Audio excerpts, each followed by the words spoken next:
नमस्कार, आप देख रहे हैं कशिश न्यूज़ का डिजिटल प्लेटफॉर्म और दिन भर की 5 बड़ी खबरों के साथ मैं हूं दीपक कुमार। सबसे पहले बात करते हैं उस खबर की जिसको लेकर पूरी दुनिया में धूम मची हुई है। जी हां, हम बात कर रहे हैं 22 जनवरी को होने वाले रामलला के प्राण प्रतिष्ठा समारोह की। इस कार्यक्रम को उत्तर प्रदेश सरकार ने राजकीय समारोह के तौर पर घोषित कर दिया है। जी हां, इस दिन उत्तर प्रदेश में श्री रामलला प्राण प्रतिष्ठा समारोह उत्सव के तौर पर मनाया जाएगा। मुख्यमंत्री योगी आदित्यनाथ ने कहा कि 22 जनवरी को शिक्षण संस्थानों में अवकाश रहेगा। प्राण प्रतिष्ठा के दिन प्रदेश में मदिरा की बिक्री भी नहीं होगी। मुख्यमंत्री ने आदेश दिया कि अयोध्या में आगंतुकों को अविस्मरणीय आतिथ्य सत्कार मिलेगा। साथ ही 22 जनवरी को सभी सरकारी भवनों की साज सज्जा कराई जाएगी। आतिशबाजी के भी प्रबंध होंगे। अयोध्या में स्वच्छता का कुंभ मॉडल लागू किया जाएगा। अयोध्या पहुंचे मुख्यमंत्री योगी आदित्यनाथ ने प्राण प्रतिष्ठा समारोह की तैयारियों को परखा और कहा कि सफाई और सुरक्षा से समझौता नहीं किया जाएगा।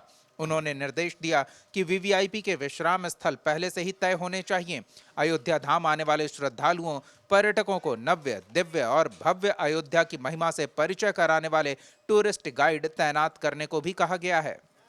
अब बात करते हैं आईएनडीआई अलायंस में सीट शेयरिंग को लेकर जिस तरह से खींचतान मची हुई है, खबरें सुर्खियां बन रही है और अलायंस के अलग अलग घटक दल अपनी अपनी दावेदारी पेश कर रहे हैं।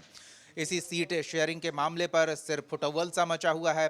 सीपीआई नेता डी राजा ने मंगलवार को आरजेडी सुप्रीमो लालू प्रसाद के साथ डिप्टी सीएम तेजस्वी यादव से मुलाकात की। लालू तेजस्वी से मुलाकात के बाद डी राजा ने कहा कि हमारा प्राथमिक उद्देश्य देश को बचाना है। आगामी लोकसभा चुनाव में हम एकजुट होकर लड़ेंगे और देश को बचाएंगे। वहीं सीट शेयरिंग के मसले पर सीपीआई नेता डी राजा ने कहा कि हमने सीट बंटवारे के फॉर्मूले पर अलग तरीके से चर्चा नहीं की है, लेकिन हम जल्द ही इस पर विचार विमर्श करेंगे। वहीं जेडीयू विधायकों और सांसदों द्वारा नीतीश कुमार को पीएम कैंडिडेट बनाने की मांग पर डी राजा ने कहा कि ये सब तय वक्त पर होगा, अभी देरी नहीं हुई है। नेता अधिक परिपक्व हो गए हैं। हम कितनी सीटें मांगते हैं इस पर बाद में चर्चा होगी।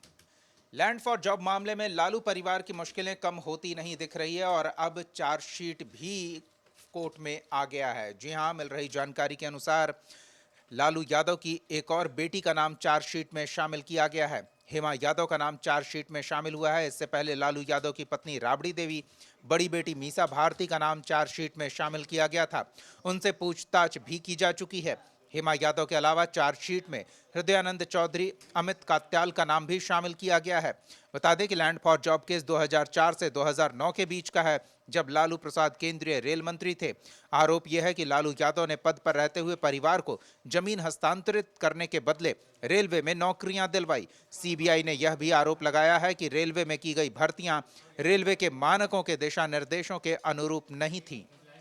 नए साल में हेमंत कैबिनेट की बैठक हुई और इस बैठक में 34 महत्वपूर्ण प्रस्तावों पर मुहर लगी है। आपको बता दें कि इस बैठक में जहां गुमला अंतर्गत खूंटी तोरपा कोलेबीरा पथ के निर्माण के लिए 30 करोड़ से ज्यादा की स्वीकृति हुई है, तो वहीं गिरिडीह स्थित बोडो हवाई अड्डा के रनवे विस्तार के लिए 25 एकड़ भूमि के अधिग्रहण की सहमति दी गई है, जिसके लिए राशि भी स्वीकृत की गई है। 17 एकड़ रैयती भूमि के लिए 60 करोड़ से ज्यादा की राशि की स्वीकृति मिली है। प्रशासनिक सेवा के ज्वाइंट सेक्रेटरी और ऊपर के अधिकारी को लैपटॉप और टैबलेट की सुविधा दी जाएगी। एनसीसी के कैडेट को शिविर के दौरान भोजन भत्ता में वृद्धि की गई है, अब 150 रुपए प्रतिदिन मिलेंगे। आंगनबाड़ी सेविका सहायिका नियमावली में संशोधन की स्वीकृति मिली है।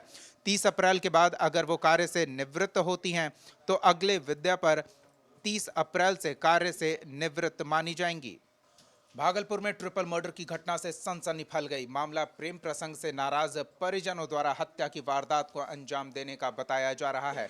नौगछिया पुलिस जिला अंतर्गत गोपालपुर थाना क्षेत्र की घटना है। बताया जा रहा है कि मृतक चंदन कुमार और चंदा कुमारी ने 2 वर्ष पूर्व प्रेम विवाह किया था। इस प्रेम विवाह से नाराज लड़की के पिता ने बेटी, दामाद और नाती को गोली मारकर मौत के घाट उतार दिया। घटना के बाद इलाके में सनसनी फैल गई है। मौके पर पहुंची पुलिस मामले की छानबीन में जुट गई है। तो ये थी दिन भर की 5 बड़ी खबरें। कशिश न्यूज़ के डिजिटल प्लेटफॉर्म से जुड़े रहे, खबरों से अपडेट रहने के लिए फिलहाल के लिए इतना ही। नमस्कार।